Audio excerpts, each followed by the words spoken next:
Good evening, everyone. Good evening, everyone. Good to see all of you. Happy to see you. So we are reading chapter 9, considering chapter 9 in our book, pages 181 to 191. And this title is The Need to Practice in Accordance with the Way. We are getting toward the end of this study, and it is a very profound study. It has been, there's no doubt about it. So I'm sure some of you have some things to say about this. I will maybe just start us off with just in the very beginning of the commentary, when Gien Roshi says, we hold on to the concept of me, and the primary objective of practice is to completely invalidate this concept by which we act. So to allow the body and the mind to be naturally Buddha nature and not to operate from the concept of me. And simply on the next page, he says, this means we understood that the body is truly an eternal activity with no source. And this body can become anything in a completely free way as it is. And so it is fascinating. And he talks about how if we go to the mountain or we look at the mountain and we swallow the mountain into us just by looking at it, we swallow. And then a moment later, we can open up the picnic basket, and that the body can be the eternal, the large, the gigantic notion of the eternal, and then can be the specific, such a thing as the sandwich, eating the sandwich. And this is fascinating. And to me, this chapter is just exactly about those things, about those. So,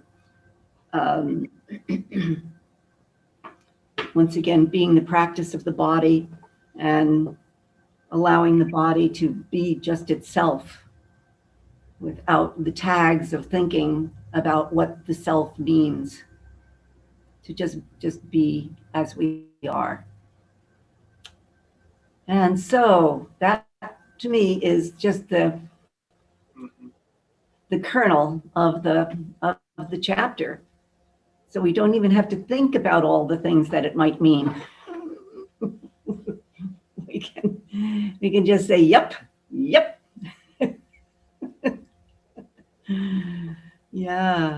So what are your thoughts about this chapter? What things stand out for you? I just wondered in that passage you read what he meant by the body. So did he not actually write that in? It's in,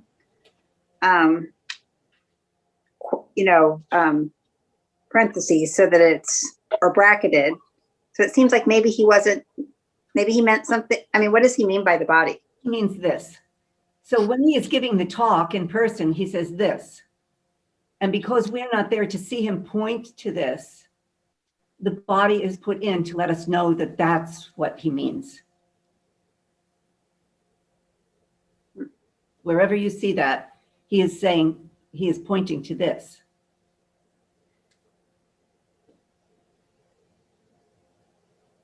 This can become anything. This can become anything in a completely free way as it is. So that's what he does. He points to the body. I don't know if it's helpful, but the first note in the commentary mentions, so the first footnote, that Gien Roshi would rather not define what we usually think of as my body. He's talking about this that moves and does and appears as it is. So we had to do something in the book to demonstrate that. And so but it's this that he's pointing at. This appearance of this entity or this, well, I say appearance, is the action of Buddha nature. So this can become anything in a completely free way as it is.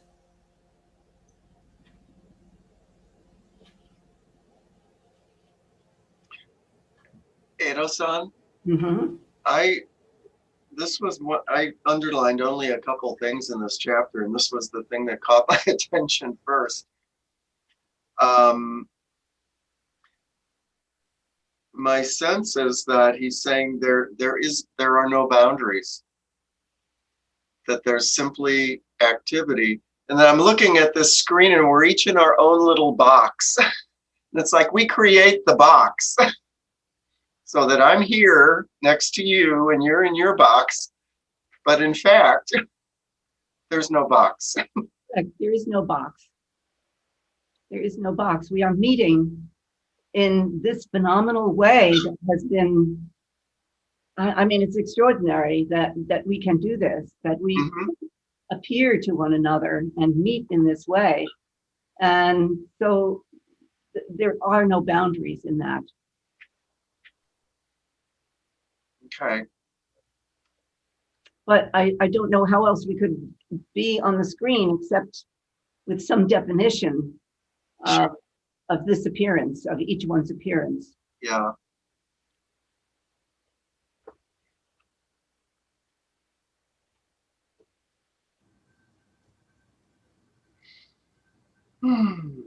But I also liked in the next paragraph where he talked about something being small and something being big. So, so you view that mountain behind Jerry and we just filled with awe. And, you know, the soul expands into this enormous mountain. And then once again, something small is we come upon a small wild flower growing up out of the spring snow. And so we are able to do all of those things, to be each one of those things, because we see, because of seeing. So because we exist, other things can express themselves. That's correct, right? A mountain can be extraordinary mountain. Yeah. It's sort of the reason, part of the reason, in a way, that the universe needs us in order to express itself. That's correct. That's correct. Yeah. Well, you know, here we go in this question, you know, if a tree falls in the woods and there's nobody there to hear it, does it make a noise? If the mountain exists and there's nobody here to see it, is the mountain still beautiful and awesome? You know, I don't know, but because we have consciousness and because we exist, the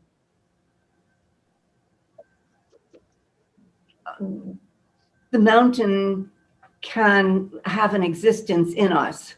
We could say it that way, maybe. Mm-hmm. I also underlined in the previous paragraph, this means he understood that this body is truly an eternal activity with no source, and coupled that with this body can become anything in a completely free way as it is. It is so fascinating. And that reminded me of a quote from Suzuki Roshi. Loosely, he said, "You will always exist in the universe in one form or another." I think that's absolutely true. You know, we are eternal, no beginning and no end. And the me as we perceive it is pretty ephemeral. Yeah. Well, if we are able to transcend or to see without this notion of me, then every box that we are looking at that we say is more than a box, this meeting is, we are each one of the other.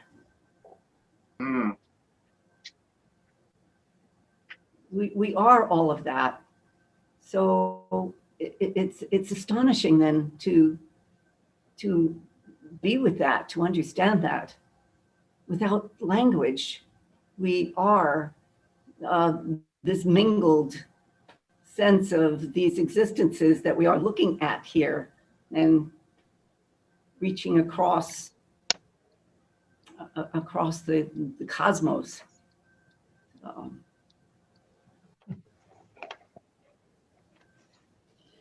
But it all depends on this issue, this question of, can we release the me in the equation here? Are we able to look without me there? Are we able to sit zazen without me? And can we practice in such a way that we release ourselves from that me? And that is the key to every single part of this particular chapter. Otherwise, we get stuck. We come back again and again to the concept of me or this, and the notion of what that is, and we go on and on and on with our thinking. But if we just let the me fall away, then the phenomenal world around us is just extraordinary. It is big and small and eternal. Edo-san, then it says in that paragraph that starts when you go to the mountains, the very last sentence says, this is to say that people who are centered on the idea of me and recognize this body as mine never realize that this big, big capital S self exists. Why did we capitalize that? Why isn't it the same as just a small s? Well, I think he's distinguishing here that this big self is Buddha nature, that this big self is the realized self, and the small s is the egoistic self. And we see that in numerous texts where we will see the self capitalized, and that's meaning the realized self. Okay. Yeah. Edo-san, I equated the big self with the eternal activity with no source. Of course. Is that okay? Same thing. Yeah. Another way to say it. Same thing. Yeah. That's realization. There's the thing that's impressed me, or that brings my attention, especially in this chapter. Well, first of all, what you said, it's sort of getting rid of the me. But there's a section in here that's pointed to by both Harada Roshi and by Yasutani Roshi, who has a very short chapter on Shikantaza in the Art of Just Sitting, and they both point, Harada Roshi and I suppose others as well, say to do. Jerry, could you tell us where you're reading from?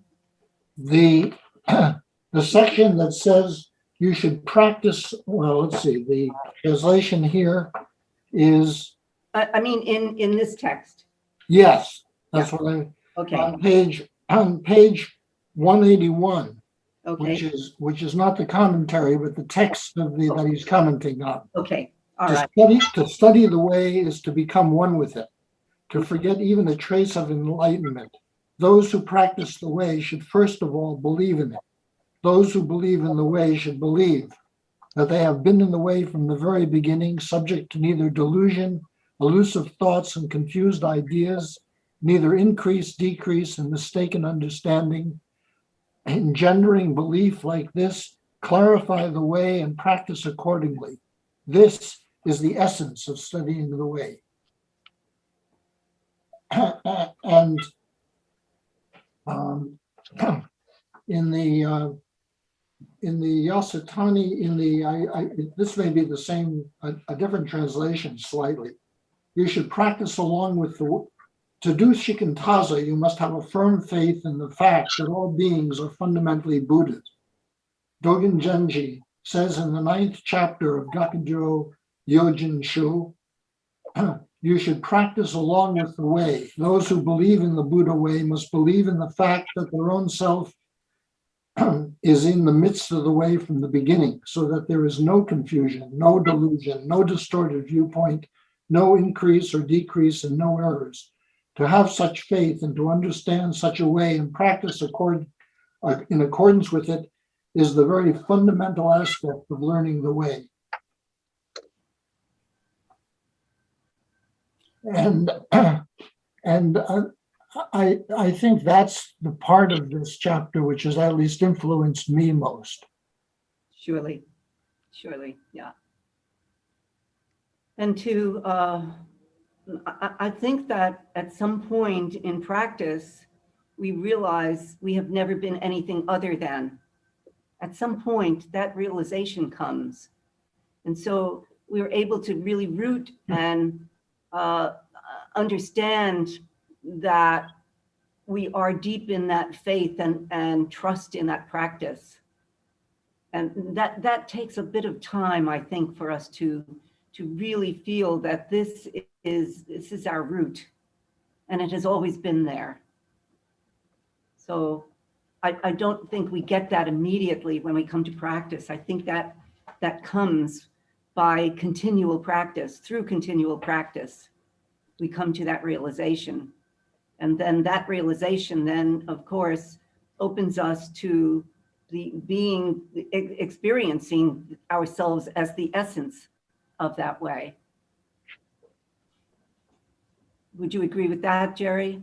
Absolutely. The only caveat I have is that I'm not, my clarity is not sufficient to truly agree with it.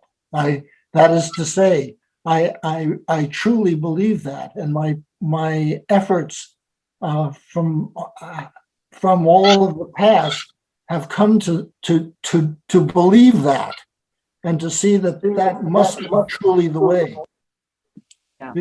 Yeah. For so long, it's very difficult to let it be itself and not have some kind of intention or some kind of an effort to look at it or to judge it in some way. But that's a failing. That isn't the way. The way is to have this kind of a faith. So, but could we say, I mean, in one sense, we say practice is the way. And then in another sense, we say it is practice. And therefore, because it is practice, we keep trying. And those periods of, what am I doing here? And what does this mean? And is this the right thing for me to be doing? And you know, this maybe a time of loss of faith also happens naturally for the sake of regaining, for the sake of coming to faith yet again. So I think that we don't have a perfect road that we travel on by any manner of means. I think that truly, if we are honest about it, we have come in and out of this, of being in faith and being truly the practice and the way. Mm-hmm. So, I mean, that's what it's called, is practice. We practice for that, or to be that. And we're not always there. Not always there. And so we are shown what the way is. And by that, we are able to return again. We come back to this word turn again, to that stability and that essence. We turn again to that. Kirsta, you had your hand up. Did you want to say something? No, okay.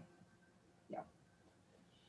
So, I, I mean, many of us look back over our lives and we see that, it went sort of like this, sort of an inundation of the ocean. The tide comes in and the tide goes out and the waves go, and sometimes it's just real quiet ocean. So I think that's more how it goes. And sometimes there are real storms. So, and once again, we have this teaching which helps us to return again and again. I can't remember where I remember reading somewhere, or I don't think it was in this book, sort of these three components of practice. And one was doubt, great doubt. Maybe you said that, Sato-san. Great doubt, great faith, and I can't remember the third thing. Determination. Thank you. We are determined to get through the storm, through the choppy waters. Right. Thank you, Larry. Yeah, no doubt about that. Great doubt comes. I mean, that period that we go through of great doubt is quite painful. And once again, our practice is tested by that because we have this choice to whether we will continue or not. And, if we don't continue, we feel quite disappointed in ourselves, especially if we have had that sense of faith. And then we come into doubt, the disappointment about our own ability to continue, it can be quite painful. And so, but at the same time necessary, because when we come through it, if we continue to practice, we come through it and our faith is deeper for it, for having come through that.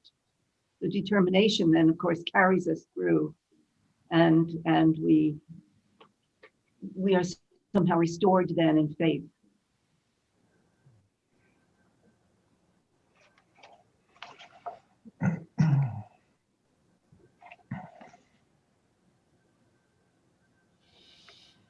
So, I mean, essentially in life, we get a little bit of everything, right? We get great moments of great faith, moments of great doubt, moments of not much determination, big determination. I mean, we get a little of everything. And so that keeps it quite interesting and also keeps us human, understanding that for whatever it is, we are human and we come through. And remember, Kōbun would always say that the devil travels on a straight road. So when we are going, a little bit like this and around and about, that is really the holy way. That is, that is Buddha nature leading us in this unfolding of self, toward great realization. So, but those who just say, this is it, I'm going this way, nothing can stop me, I'm not going to look either left or right or something else. Kōbun would say that's the devil's road because we think we are so correct and right. And that's not the way we go. That's not the true way. So, so all of those periods of unsureness are the holy ones standing at the gate. So, I think that person has never been down the river of life. Exactly. I mean, become so sure that I know everything and this is it, and I'm not getting off the tracks, and this is it, I will stay. And truly, the train has to be able to switch the tracks when necessary and to go whichever way it needs to go at given times when we must, follow another switch line. So, and only we know when those are. Nobody can tell us what those are. And, as we go through this chapter too, the Shakyamuni Buddha said that this is for you to find out. This is for you to do. Don't rely on me, he said. I've simply explained and informed you of the direction. Go in that direction and stay your course. At the same time, since this is your own affair, figure out what that curving road is.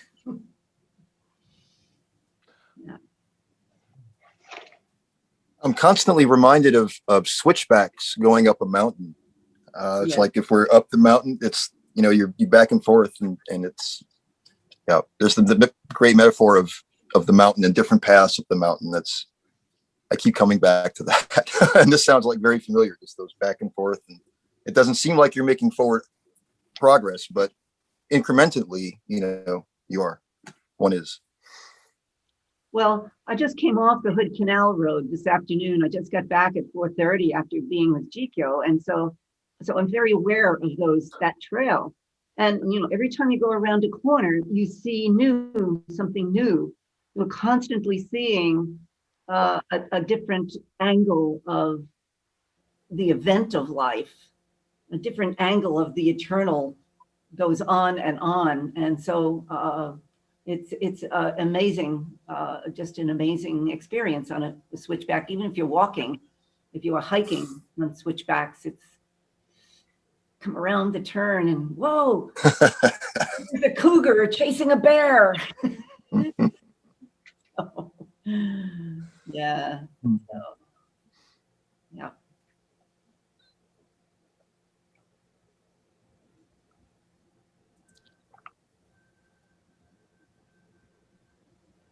I have one more question. So on the top of page 185, Yep. it says, when you become one with the way, you find that it is right where you are. That's realizing perfect enlightenment. A literal translation of realizing perfect enlightenment is to be obstructed by enlightenment. So what do you think? What does that mean, to be obstructed by enlightenment? I think that was really, really hard to understand, Kirsta. But, you know, and I'm not sure I can fully explain it, except that what I think he is saying, and those of you who have another notion can explain to us, is that we think we are going a certain way, but enlightenment comes into the path so that we are thrown open by it. And so it comes like an obstruction in what me thought was the way I would go. In a sense, it's obstructing the me notion, because me must fall away in the obstruction of enlightenment. This was a very difficult thing for me to get hold of myself, the obstruction of enlightenment, but simply that realization comes in the path, and there it is, and we can't deny it, but we can't get around it either way either. It's there, and it cannot be denied. I found that a very, very difficult notion to come by. And it's mentioned again a little bit later in a slightly different explanation, but I don't know if I can pull it up right now. Isn't it on page 184, when you become one with the way, you find it is right where you are? A literal translation, become one with the way, is to be obstructed by the way. Is that? That's what she just said, but there's a second mention of it later. Well, yeah. On. Okay. Yeah. And then right after, on the next page, it says to be obstructed by enlightenment. So I was just wondering if that was one of the. I found that very hard to understand as well. All right, but that is my understanding of it, that enlightenment stands before you, which is a wrong way to explain it, that it makes it a concept. But enlightenment occurs, and it removes all other possibilities of concept. It removes all the concepts, let us say. So in that sense, it is a kind of an obstruction, but still, it's a hard way to say it. Yeah. Very difficult way to deal with that. You know, Ado-san, when I was thinking about it, it reminded me of something I read by Hannah Arendt, a philosopher, and it's sort of this notion of you're living or you're going along on a status quo, and then something interrupts the status quo. Sure. I don't know if that's the same Yeah. idea. No, you're right. That's what I'm getting at. That's what I'm saying, that there it is, and it simply cannot be denied. And so everything else falls away. And so it appears like an obstruction of all of the conceptual body that we've been carrying along. Right. Perhaps. Yeah, when you said the obstruction of the me, that really helped. Go ahead. Sorry. Perhaps another way that it's being restated is on the bottom of page 189. Yes. The next to the last paragraph, quote, letting body and mind fall away means that you cast off body and mind completely and realize that this body exists as the way, which is totally different from the view of the ego. When you understand this, then you will let go of both delusion and enlightenment. Once you realize yourself as the way, you become indifferent to both enlightenment and delusion. Sure. That's yeah. You know. Easily another way to say that. Yep. The first full paragraph on page 187. Say who is speaking? It's me. Oh, yeah, Karen, it was hard to understand you. Could you repeat it? Yeah. At the top of page 187. Once again, we can't hear you. No, we can hear you, but it's when you look into the camera, when you look at us, we understand you. When you look down, we don't. My microphone. Yeah. So at the top of page 187, Yeah. the paragraph that starts to study the ways to try to become, it goes on in the third sentence, to be obstructed by the way. That Means that, and he goes on from there. Oh, okay. That's the one that I was thinking of, the second mention. Thank you. Yeah. That's it. So it's as we were saying. That's it. So.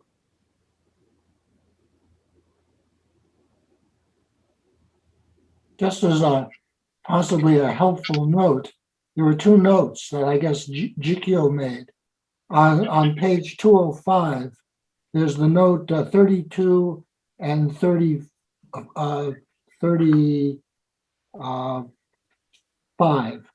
And it has it gives also alternative ways to read that. So I Sure. thought it might be useful to point that out. Yeah.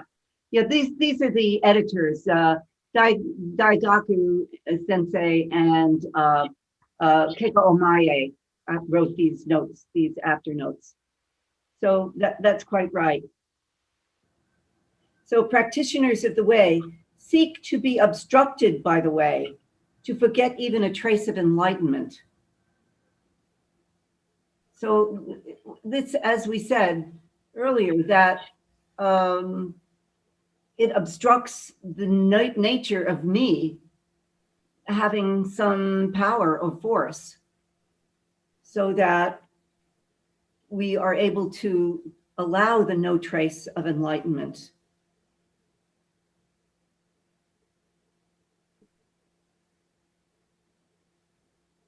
We become complete then, as it says, being obstructed by enlightenment, you yourself are complete.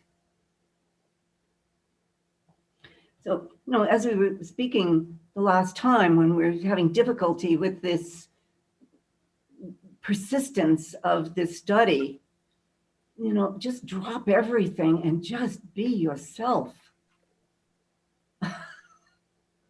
So does Quit worrying about it all. Yeah, what, Jerry? does he possibly mean that when he says you are obstructed by the way, he means the small me is obstructed by the way? Right. It is. The small me disappears in the presence of enlightenment. So the obstruction is the obstruction of enlightenment to the ego. Yes. Yes. So the ego is being obstructed. Essentially, yes. Yeah.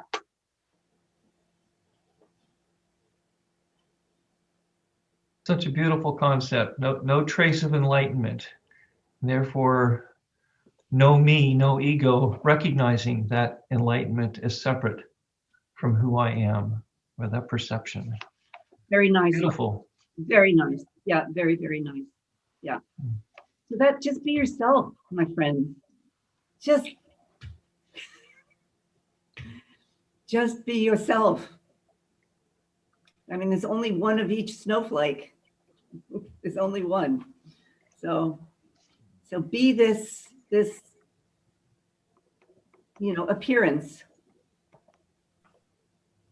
So There's a very simple sentence on 185, second to last paragraph.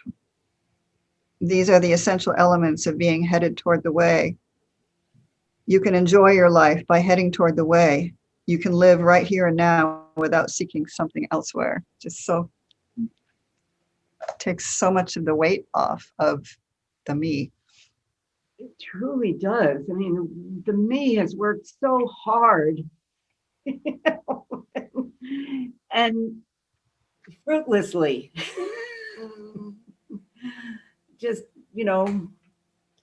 Has tried so hard, so hard.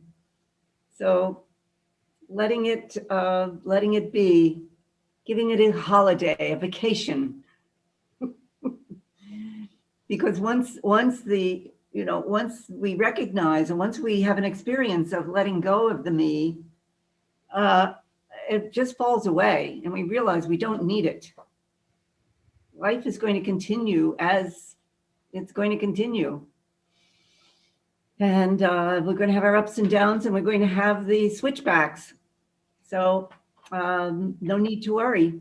They're all going to come and they're all going to occur. But if me is not standing in the way, then dealing with whatever comes our way, which may be difficult, will be easier to contend with.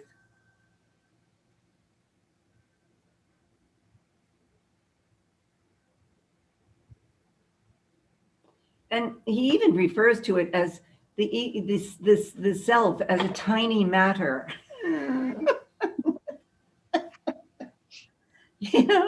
I mean, it's kind of funny.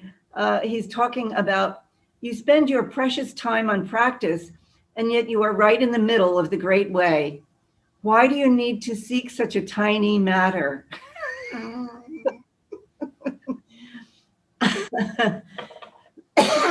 Pretty funny. We are really funny.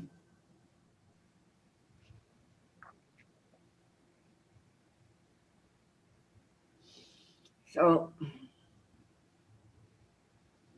after awakening, you understand that the ego is just a concept and it has no substance. And as I've been saying, it just is no longer a problem. The disappearing of the ego as an idea doesn't mean eliminating this. In fact, this has vast existence as the Dharma, but not as the ego. This is what must be realized. This has vast existence as the Dharma, but not as the ego. The ego is the tiny matter.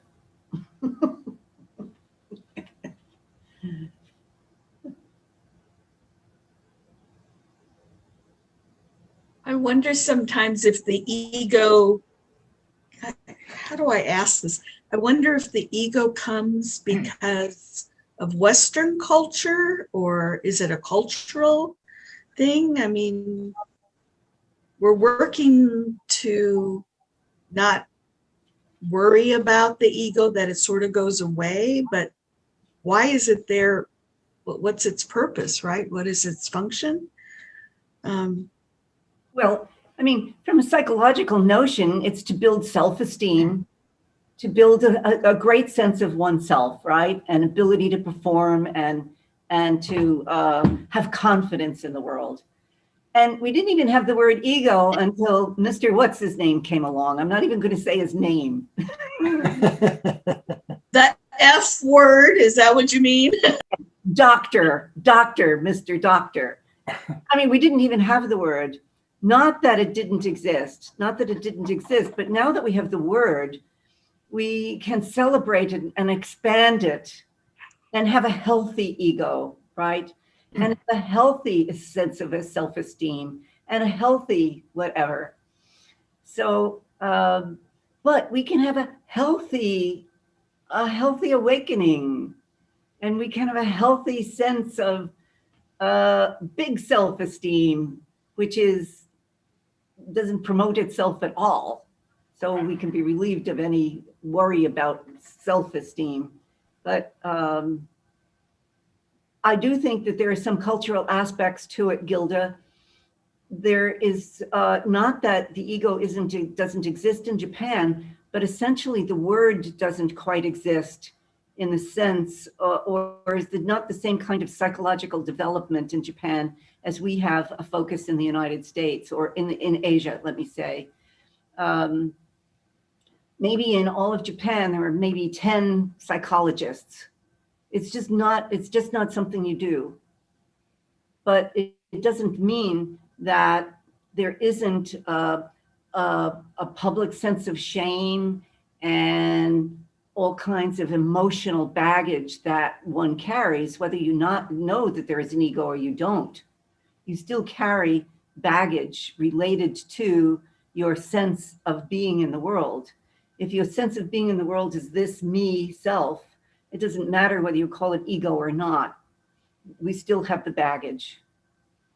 And so this still must be realized and overcome what the mechanism is that would be preventing us from being released from the bondage of that victim, being released, and I'm calling it ego now, to be released from the bondage of ego, whether you call it that or not.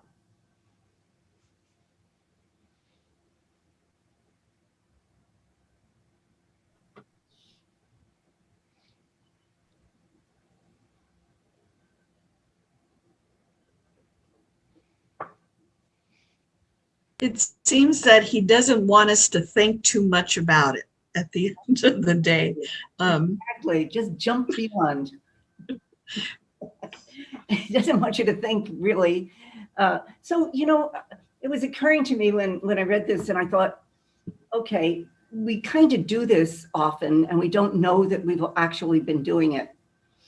A little bit like Karen hearing the train last week. So you go to the beach and you pack up your beach chair and your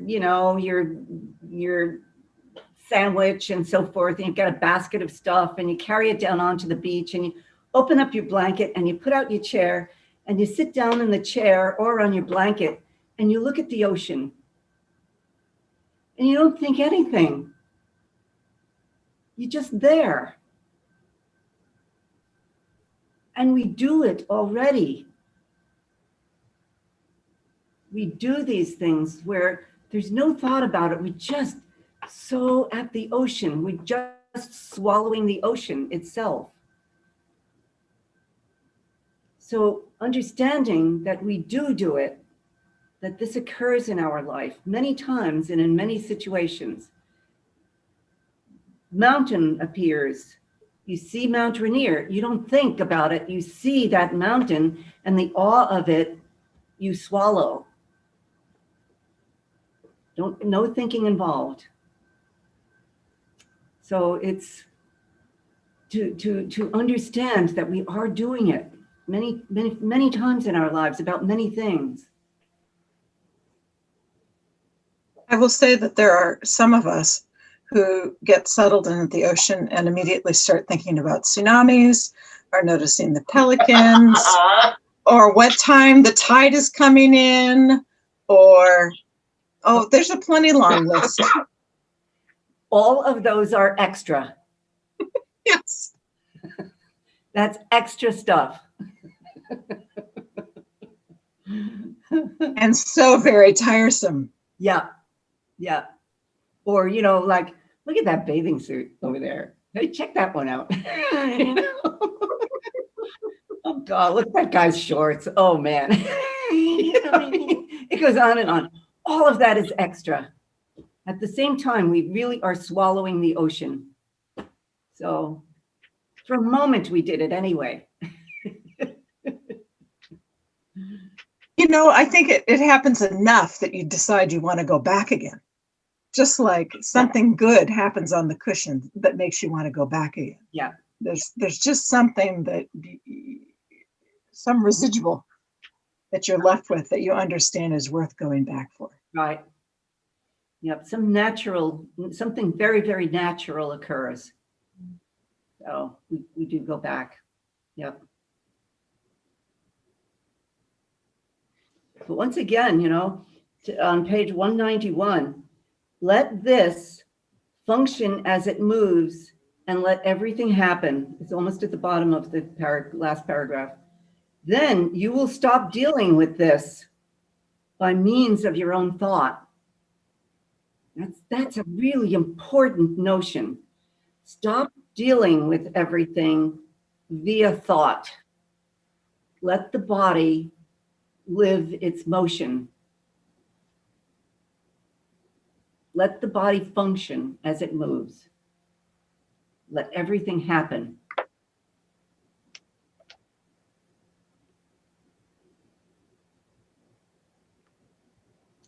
Stop dealing with this by means of your own thought.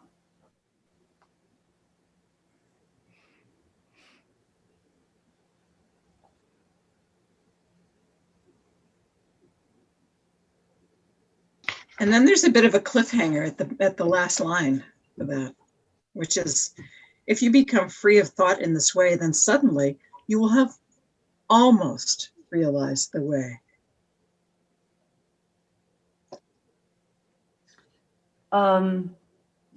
So perhaps what Dōgen Zenji, and this is Dōgen Zenji speaking in that, because so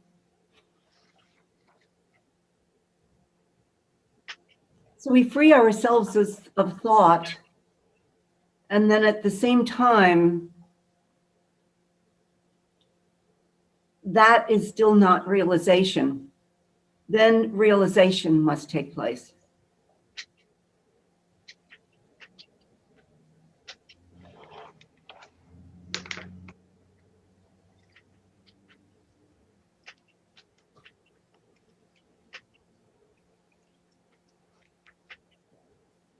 But he does say you will discover your true nature. So there's the promise. The promise is complete.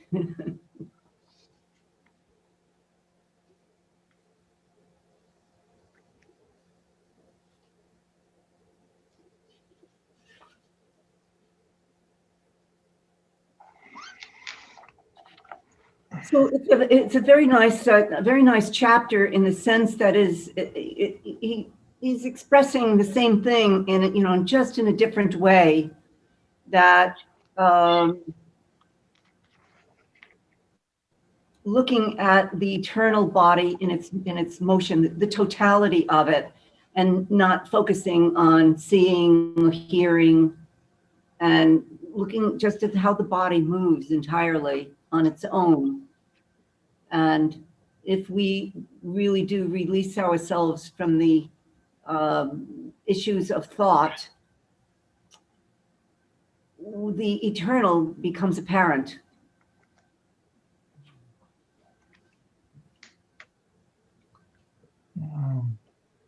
I was glad that he said that doesn't mean if you let go of thought that you're going to lose your intelligence. That was something that I was just a tad concerned about until he clarified that somewhere. I don't remember where I read it. But it's like, does that mean my memory will be transformed or changed or go away? What does that? And so then I started thinking against what he said. He said, don't think about it. And I started thinking about it. Anyway. I think, I had a similar question at one point, the issue of memory. But if the ego is let go of, then so is the ego of memory. So that memory can be remembered. We can remember without the pain of the ego involved in it. Even though the ego was deeply involved in our actions at some point. But we can look with compassion upon our own lives and be released from the pain of that, of the source of that, or of the contrivance of it that we came through in the difficulties of relationships. It's all about relationships. The ego is always with relationships. And so those kinds of things are what get us in trouble, cause suffering, and are painful to us in memory. But if we are released from ego, then that pain of that is not so extreme in us. And we're released from our own suffering. These things happened, and that's how it is. We can't do anything about that unless there are issues in our life that we have to go and make atone for, or we might have to atone for certain things, or to apologize to people, or who knows what we have to do. But the essential suffering, it just sloughs off.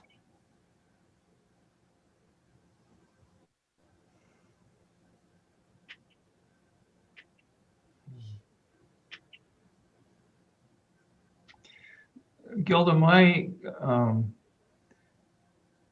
perspective when I read this was along the lines of, if we insist that the requirements of our mind, as defined by our ego, our logical mind, need to be met all the time, we've missed the point. That we can't, on the one hand, understand the Dharma, but still have this ego-driven logical interpretation of how things should be. So we may not understand the world, but we have to live in it as it is, with a high degree of acceptance. And we'll put that high degree really up there. Way up there. Yeah. Yeah.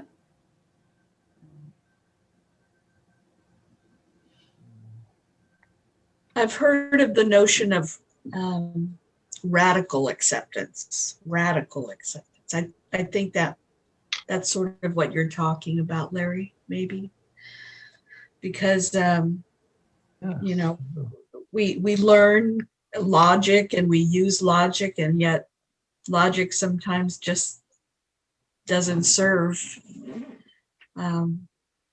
And so you end up having to suffer. I mean, I don't know what other word to use, but to get to a place of such acceptance of things in life, it doesn't make sense, but there's really no other choice or avenue that comes up except to accept so deeply. And then in my limited understanding of these kinds of things, what I think is radical acceptance is very painful to get to, and yet with a little bit of time, there's a lightness that comes. Yeah. I mean, at times for me, it's unbearable. I think it's for all of us. It's just so hard. Yeah.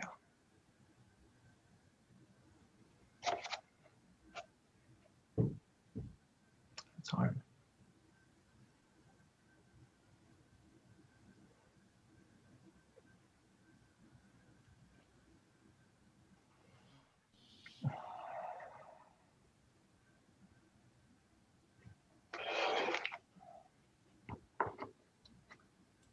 Yeah, and nobody nobody said that it wouldn't be hard with awakening, or that one dances through their days because of awakening. The suffering of everyone continues, but our personal suffering diminishes. But we open to the great suffering of the world, which, as Larry says, can become unbearable.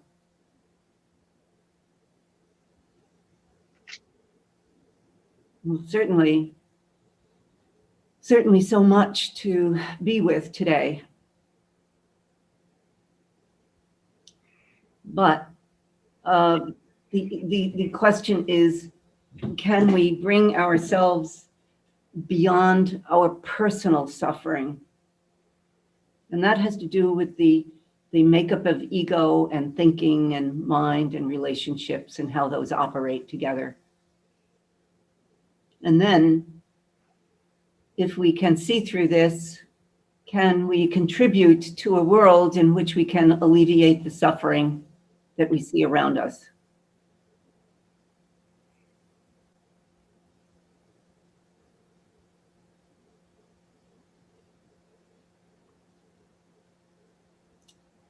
So,